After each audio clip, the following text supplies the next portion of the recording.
안녕하십니까. 이것이 신앙고백이다의 시리즈 돌더레이터 법규 1장 14항 선택에 대한 바른 가르침에 관해서 강해하도록 하겠습니다. 먼저 오늘 본문의 내용을 읽어보도록 하겠습니다. 네, 오늘 본문의 내용의 이야기입니다. 우리가 한번 본문을 읽어보고 우리가 오늘에 대한 이야기를 제가 풀어가도록 하겠습니다. 자, 먼저 보시면 영어의 제목을 여러분은 먼저 한번 보시겠습니까?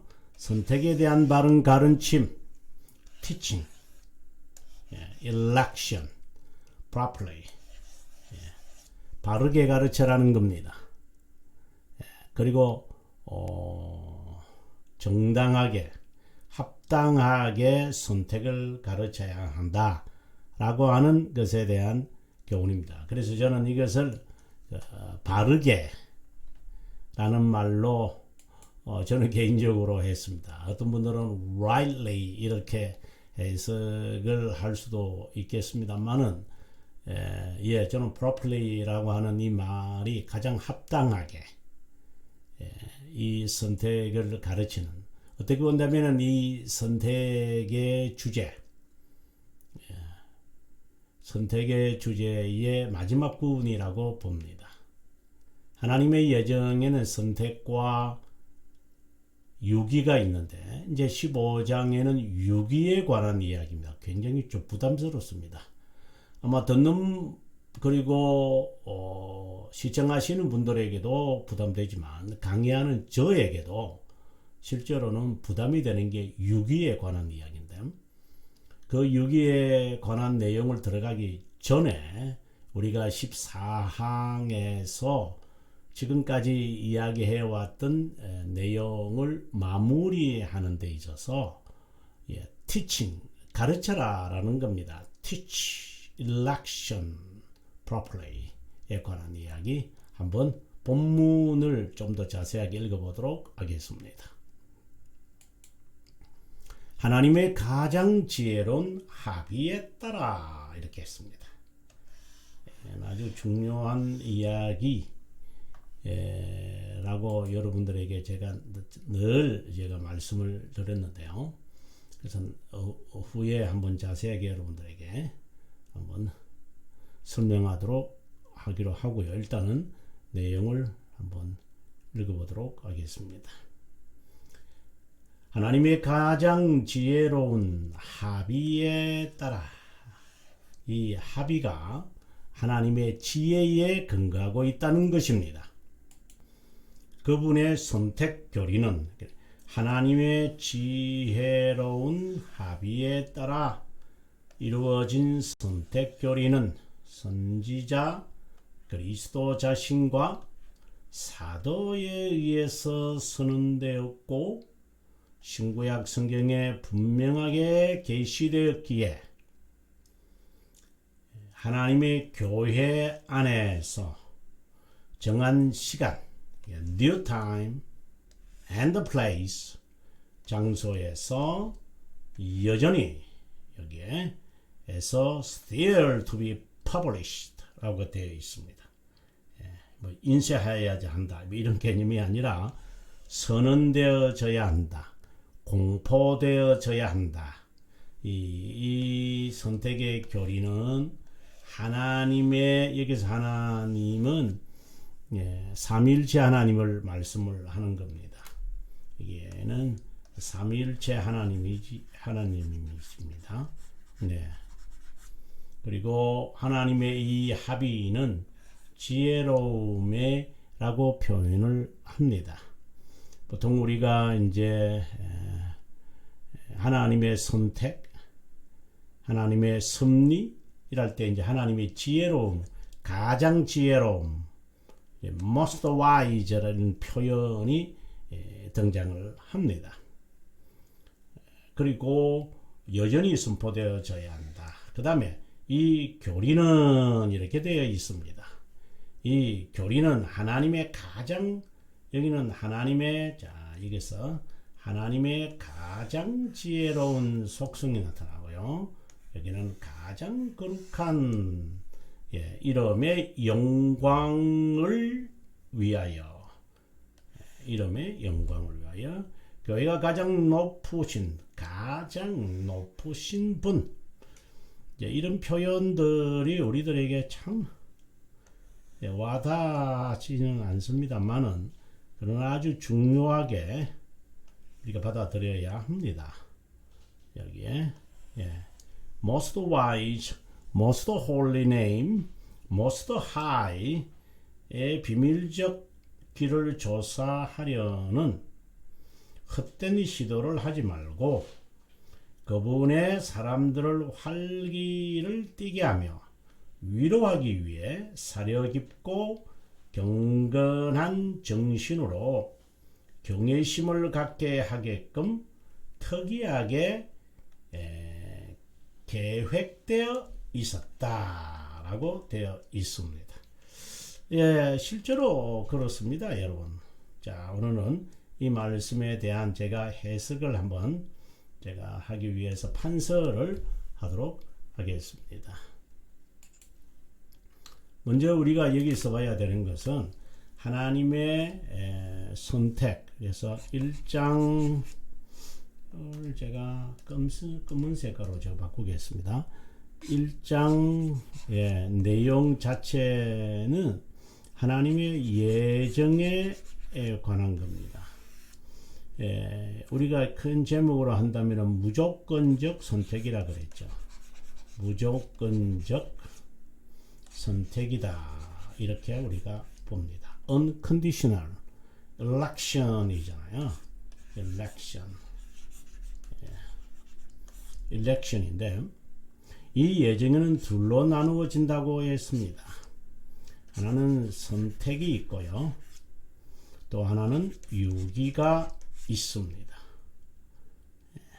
이 선택은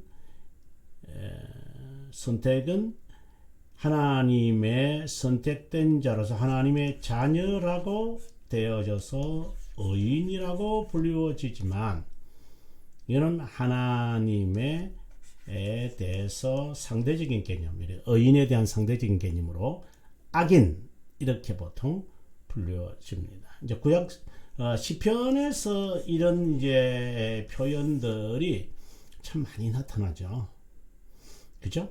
네. 그래서 예정에 대한 내용을 이제 풀어가다가 이 선택에 관한 것은 1항부터 시작을 해서 오늘 우리가 공부하는 14항까지의 내용이고, 그 다음에 이것은 15항부터 시작을 해서 이제 17항까지 내용으로 갑니다. 그리고 이 전체의 결론이 18항에 나타나서 선택과 유기에 대한 바른 자세에 관해서 이제 내용을 이제 마무리하게 되어집니다. 바른 자세, 우리 한번 잠깐 보고 우리 한번 가도록 할까요? 네, 바른 자세에 관하여서 우리가 한번 보도록 하겠습니다. 이제 지금 우리가 바른 것에 대해서 우리가 지금 하니까 우리가 18항의 내용인데요, 우리 한번 보도록 하겠습니다. 여기서도 proper attitude toward election and reprobation 이라고 되어 있습니다. 무상의 은혜인 선택과 정의롭고 엄중한 유기에 대해 투덜거리는 자들에게 이렇게 이야기를 하면서 18항의 결론입니다. 이렇게 해서 이제 선택과, 지금 우리가 14항에서 선택에 대한 그 자세, 바른 가르침이라고 했다면, 이제 마지막 18항에 가서는 선택과 유기에 대한 우리의 proper attitude 당연한 어떠한 자세가 무엇인가를 이제 말하고 있다. 이렇게 보시면 좋겠습니다.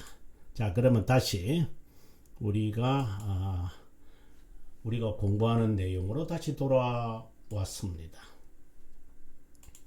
자, 우리는 여기서 이제 하나하나 공부를 해야 되는데, 앞서 제가 지적한 대로 이 선택의 교리는 어디에 근거한다고 했느냐면은 하나님의 가장 지혜로운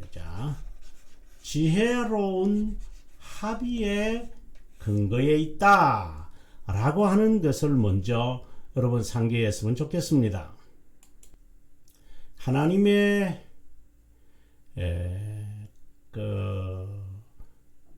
섭리, 하나님의 작정은 하나님의 그것을 우리가 순경하고, 우리가 13항에서 순경한다고 했는데, 그렇게 됐을 때는 그것을 우리가 바라볼 때에 하나님의 가장 지혜로움을 우리가 체험한다라고 이야기를 합니다. 그 부분에 관해서 우리가 하나씩 한번 찾아봤으면 좋겠습니다. 왜냐하면 이것이 정리가, 우리가 하나님의 그것에 대해서 우리가 정리되지 않으면은 늘 헷갈릴 때가 있어요. 자, 우리가 여기 17항인데요. 1장 17항이거든요.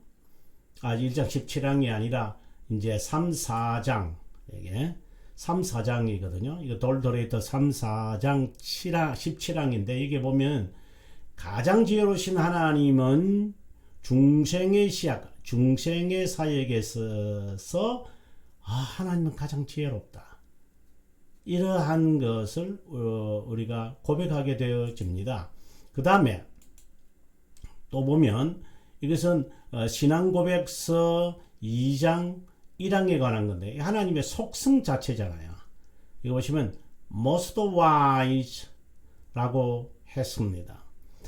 제가 여러분들에게 설명을 하면서 여기에 웨스트민스터라든가, 여기는 이제 confession이고요.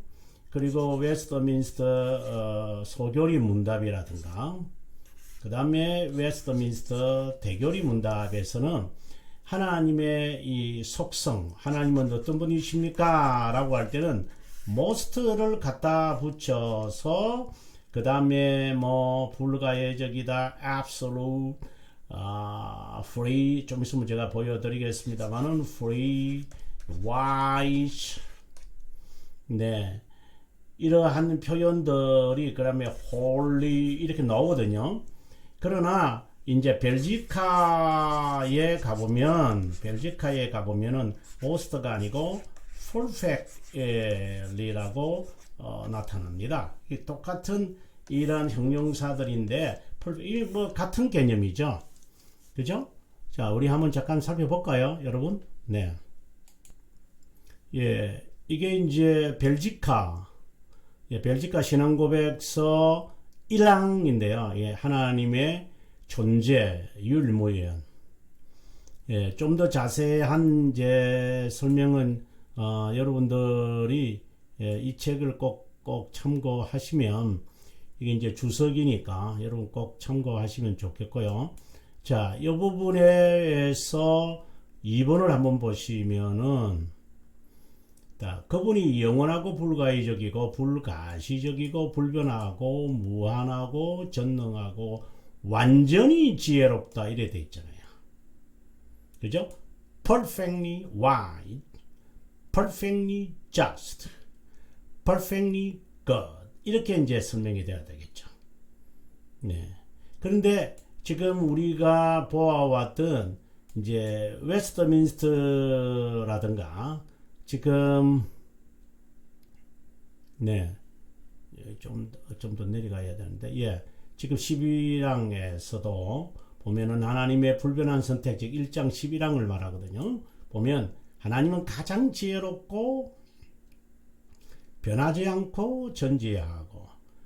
자, 우리는 이제 이런 표현들을 통해서 여러분 정리되어야 되는 게, 이러한 하나님의 이 사역, 선택이라는 것은 뭐 선택만이 아니라 뭐 하나님의 중성, 좀 있어 우리 앞서 그 중성에 대해서 살폈습니다만은 하나님의 속성에 근거합니다.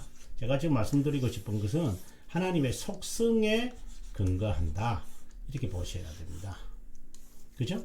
그 다음에 계속해서 우리가 한번 보도록 하겠습니다. 오늘 14항 우리가 공부한 거고요. 그 다음에 앞서도 봤습니다만 중생에 있어서도 하나님은 가장 지혜롭다. 그 다음에 하나님의 속성이 most wise다. 벨지카와 비교해서 벨지카에서는 perfectly라고 했다, 이렇게 가시고요. 그 다음에 3장에 가서, 이는 신앙고백서 3장입니다. 웨스트민스터 신앙고백서 3장에 가보면 most wise and holy counsel. 자, 우리가 오늘 이제 공부를 하게 될 첫 번째 그 이야기가 이거죠. 가장 지혜롭고 가장 거룩한 합의에 따라서 미리 정하셨다. 오늘 본문에서는 가장 지혜로운 합의에 따라서 이렇게 되어 있잖아요. 이 유사한 표현들을 여러분께서 제가 지금 이렇게 모아서 하는데요. 그리고 하나님의 섭리입니다. 이 신앙고백서 5장을 말합니다. Most wise and most providence, 이렇게 거룩한 섭리, 가장 거룩한 섭리에 있어서도 하나님은 가장 지혜롭다고 우리는 고백을 합니다. 섭리에 대해서도 하는 거고요. 그리고 하나님은 가장 지혜롭고 공의롭고 은혜로운 하나님은 이따금 자신의 자녀들을 다양한 유혹과 심정의 부패에 맡기심으로, 그 다음에 대결이 문답 7문에 들어가면은 most wise, most holy, most just, most, 저는 이러한 부분들이 나올 때마다 여러분 감탄, 저는 뭐 한숨 쉬는 게 아니라 감탄입니다. 우리가 6번째 정원이 이제 195문인데요. 대결의 문답. 6번째 정원이 무엇입니까? 시험에 들지 않게 해달라고 하는 기도인데, 가장 지혜롭고 가장 공의롭고 가장 은혜로운 하나님께서 거룩하고 정의로운 다양한 목적을 가지고 벌써 이런 기도를 하게 될 때에 하나님의 이러한 속성을 기본적으로 파악하고 있어야 한다는 것을 여기에서 전제하고 있겠죠. 뭐 더 이상 우리가 살피지 않겠습니다만은 여러분 꼭 기억했으면 좋겠다라는 마음입니다. 하나님의 이 지혜는, 하나님의 이 지혜는 합의, 여기 있는 대로 합의로 나타나서 선택하게 되어졌다, 이렇게 되어 있습니다. 자, 이런 점에 관해서는 선지자 그리스도 자신 사도들이 선언하고 신약 성경 신구약에서 분명하게 clearly revealed, 분명하게 계시하고 있기에 하나님의 교회라면 항상 가르쳐야 한다, 이 말을 정말 강조하고 싶습니다.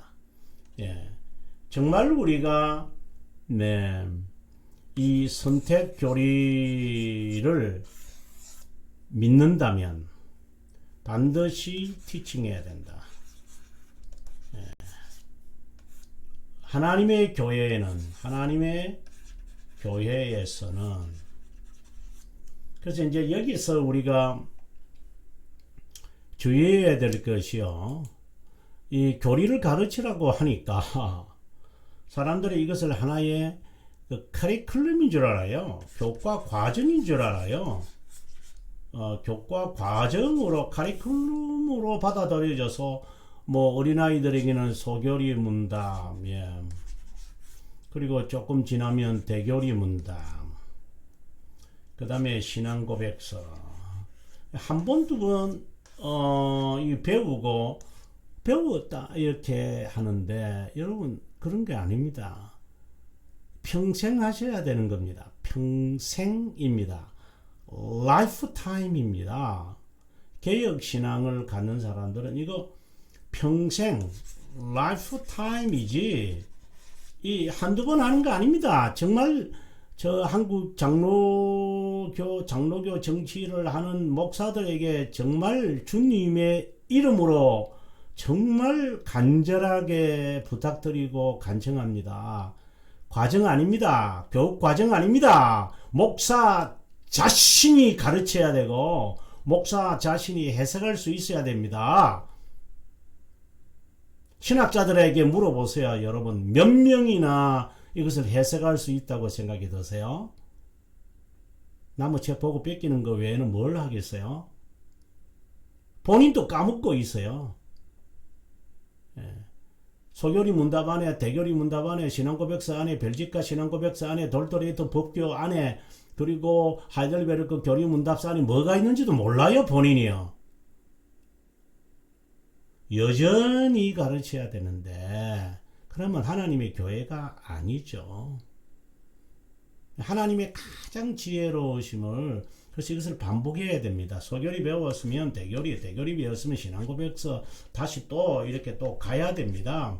또 가야 됩니다. 10년, 20년, 40년 평생 동안 하셔야 됩니다. 그렇게 하고 나면 이게 성경 해석이에요. 성경 해석의 원리거든요. 이 원리가 자연스럽게 해결됩니다. 여러분 제가 실제로 해보고 있잖아요. 여러분 제가 실제로 하고 있잖아요. 이건 이론이 아닙니다. 탁상 공론하는 자 아닙니다. 저는 교수 생활 때 해봤잖아요. 앉아가지고 펜대 돌리고 있는 그런 거하고 다릅니다. 실제로 제가 주석도 하고 가르치고 또한 책을 쓰고 지금 이 시간에도 여러분들과 이렇게 대화하고 있잖아요. 평생 하는 겁니다, 여러분. 제가 이 강의를 하거나 제가 이 책을 쓰거나 하는 때는요, 여러분 적어도 16번, 적어도 이렇게 읽으면서 제가 하는 겁니다. 한 번, 두 번 읽어가지고 이런 책을 쓸 수 있습니까? 여러분, 남의 책, 남의 주석에난 그거 보고 뺏기는 것밖에 더 있어요. 본인이 연구를 해서 전체의 문맥을 잡아서 여러분 공부해보시면 알지만 그 6개 교리 문답서 전체를 제가 오고 가잖아요. 어떻게 그렇게 다 하겠나? 그럼 교수였던 당신은 할 수 있지. 뭐 우리 일반 목사들이 뭐 그런 거 할 수 있겠나? 라고 하지만 천만의 만부당입니다. 박사만 할 수 있는 게 아니죠. 일반 목사님들이 하라는 거지. 여기에 지금 박사들이 가르치라고 했습니까? 하나님의 교회는 가르치라고 한다. 교리를 가르치지 않는 교회가 하나님의 교회일 수가 없죠. 선택교리. 자, 그 다음에 이제 우리가 2항으로 한번 넘어가서 또 공부 한번 하도록 하겠습니다. 자, 여기에 2항입니다. 여기 보시면은 이 교리는 이 선택교리입니다. 하나님의 가장 거룩한 이름. 앞서 우리가 지혜롭다와 거룩하다라고 하는 것. 이제 좀 차이는 있죠. 이는 하나님의 섭리와 좀 이걸 글을 쓰면서 할게요, 여러분. 하나님의 섭리와 선택과 중생 이 부분에 있어서 하나님의 지혜로움. 근데 여기에 거룩하심도 같이 이제 들어가거든요. 그런데 거룩하심이라는 것과 지혜로움에 조금의 차이가 있어요. 여기서는 거룩이라고 할 때는 순결하다라고 하는 것이 의미가 있잖아요. 여기에 순결함. 그러니까 뭐 우리가 하는 대로 뭐 엄큼한 뭐 무슨 누구를 더 선호하고 편애하고 뭐 이러한 것이 없다라는 그런 의미로 지혜로운 합의에 따라라고 하고 그 다음에 자신의 거룩한 이름의 영광을 위하여. 그래서 우리가 여기서 하나님의 이름을 위하여 영광을 위하여라고 한다는 것도 제가 지난 시간에 하나님의 영광은 자신의 명시함이지 이러한 인간의 어떠한 욕망 이런 거하고는 비교가 안 된다. 그래서 가장 순결한, 가장 깨끗한 그분의 이름에, 이 이름이라는 것은 이제 그분의 존재를 이제 말하는 거거든요. 영광을 위하여 자신의 명시라고 했잖아요. 지난 시간에 강의를 여러분이 꼭 봤으면 좋겠습니다. 그래서 하나님의 그 영광을 위하여 교회가 가장 높으신 분의 비밀의 길을 조사를 헛되게 시도하지 마라. 아르미니우스주의자들을 이제 겨냥하고 있는 겁니다. 제가 항상 하는 말대로, 하나님의 측면과 그리고 인간의 측면을 헷갈리면 안 됩니다, 여러분. 하나님은 우리의 구원의 역사에 대하여 하나님은 선택하셨습니다. 그러면 우리는요, 그 선택에 대해서 우리는 진력해 가야만 합니다. 또 의지라고 좋고요. 여기는 예정이라고 집어넣어도 좋습니다. 이 두 가지 관점이 있다는 것이지, 이 인간의 입장을 가지고 이것을 해결하려고 하는 그런 어리석음에 빠지면 안 됩니다. 여러분, 우리가 그 시판기인가요? 1장 아마 1장 시판기였을 것 같아요. 1장 그 돌토레이트 1장 시판에 시판이 아니고 시판 9항 네네 9항에서 우리 잠깐 한번 보고 한번 들어가겠습니다. 9항에 보게 되어지면은 1장 9항이거든요. 필수 원인 조건에 의존하는 것처럼 예견된 믿음과 믿음의 순종, 이게 인간이 꼬치꼬치 캐묻는 거죠. 인간의 논리성, 뭐 필수 조건, 뭐 충분 조건, 뭐 이렇게 가면서 하나님의 섭리를 논하는 것, 유예라는 겁니다. 이런 것은 안 된다. 이거는 뭐 기본적인 자세니까, 이런 것은 기본적인 그 자세이지 않아요? 그래서 이 두 가지 관점을 동시에 인정하고, 하나님 구원의 진리에 대하여 하나님이 보시는 관점, 인간이 이것에 대해서 드러난 하나님의 구원의 진리, 우리는 섭리가 있다라는 거고 하나님이 보실 때에 대한 원인이죠. 그럼 우리는 결과만 보는 거니까, 그럼 우리가 해야 될 일은 선택의 교리에 따라서 열심히 견인하는구나, 이제 이러한 자세로 가는 거죠. 근데 이것을 뒤집어 가지고 하게 되어지면 아르미니우스파가 된다라고, 이단이 된다라고 하는 말을 지금 여기서 언급하고 있는 것입니다. 그 다음에 우리가 여기서 주의해야 되는 것은 하나님의 그 영광에 드러나시면 이것만 있는 것은 아니죠.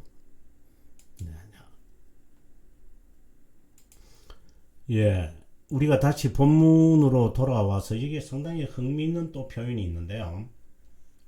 헛되게 시도하지 마라. 방금 제가 설명을 해뒀고요.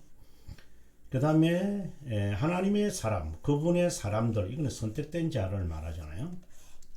하나님의 자녀 아니면은 선택된 자들, 이렇게 우리가 봅니다. 선택된 자. 활기를 띠게 하며 위로를 얻게 한다. 위로를 하나님의 영광을 위해서, 자, 이거 보시면 for the glory of God 라고 이야기를 합니다. 그 다음에 for enlivening and comforting his people. 그래서 이 교리는, 선택의 교리는 하나님의 영광도 그리고 활기를 띠게 해서 위로를 얻게 한다라고 됐잖아요. 하나님은 자녀에게 위로가 되어지는 이 진리는 선택 교리와 함께 우리에게 주어지는 것이 있습니다. 그 몇 가지가 있는데요. 여러분에게 한번 써드리겠습니다. 그래서 하나님을 우리는 위로의 아버지라고 그러는데요. 그 돌트레이트입니다. 돌트레이터 5장 10항 두 번째. 그 다음에 돌트레이트 11항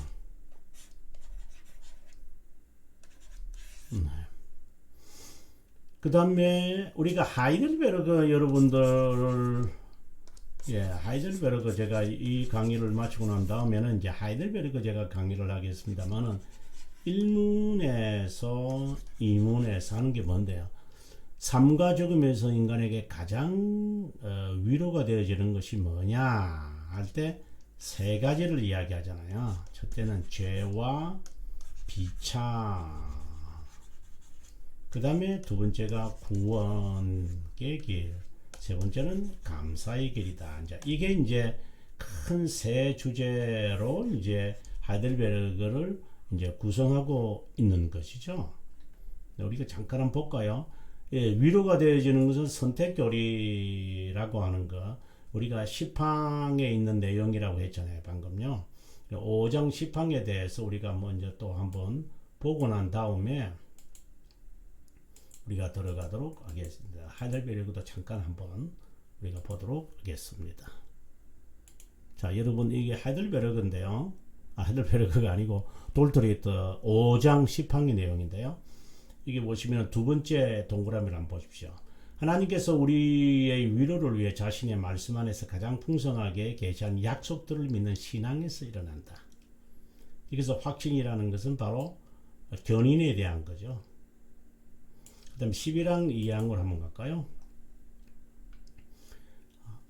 모든 위로의 하나님은 이렇게 말합니다. 그래서 이 선택의 교리는 선택의 교리에서 실제로는 이 견인의 힘이 이제 선택의 교리거든요. 선택의 교리 한번 볼까요, 여러분? 이게 오류인지에서 답변해 보시면은 성경이 증명하는 것은 5장입니다. 5장 답변 1입니다. 견인이 선택에서 나오고 죽으신 부활 중재로 인해 선택된 자들에게 주어진다. 선택이죠. 이 선택 교리가 바로 되어 있으면 견인이 가능해요, 여러분. 이것을 잊어버리면 안 돼요. 왜 저 사람은 인내가 없고, 그러면 점검해 보셔야 돼요.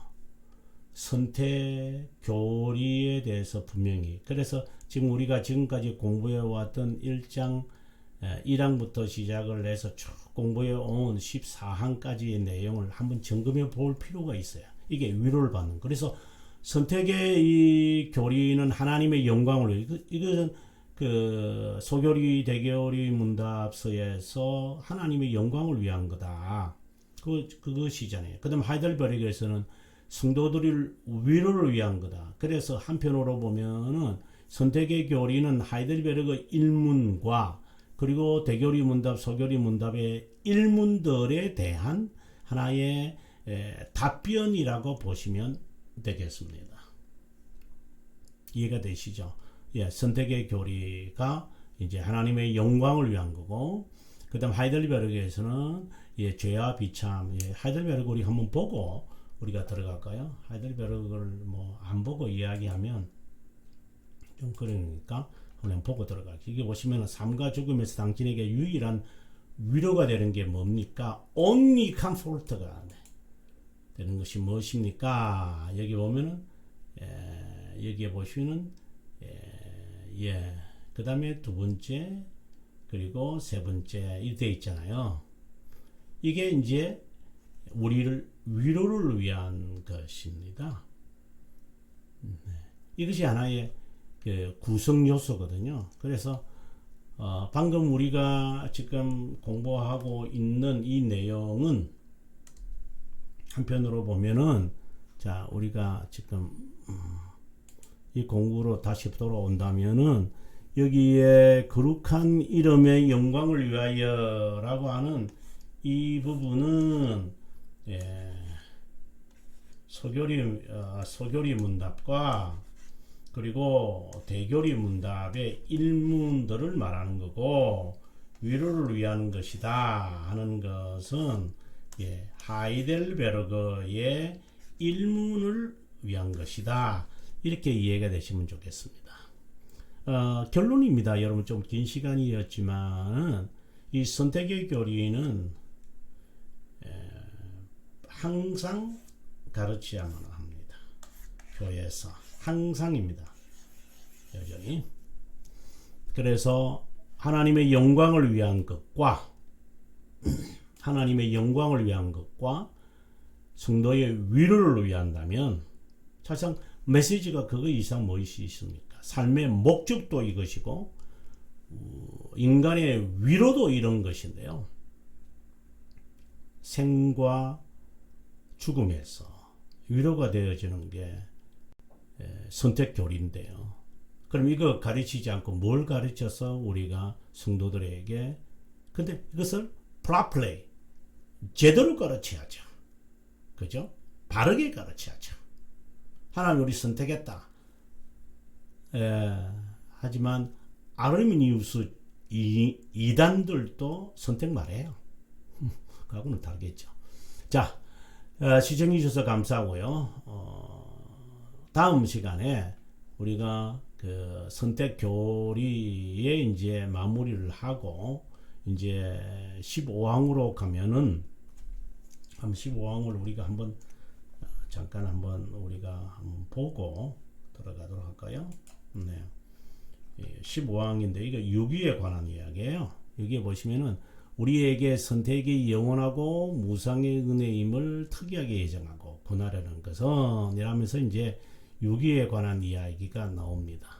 이 부분에 대해서 다음 시간에 아마 한 번에 끝날지 두 번에 끝날지는 정확하게 모르겠지만 뭐 최선을 다해서 다음 시간에 여러분이 가르치도록 하겠습니다.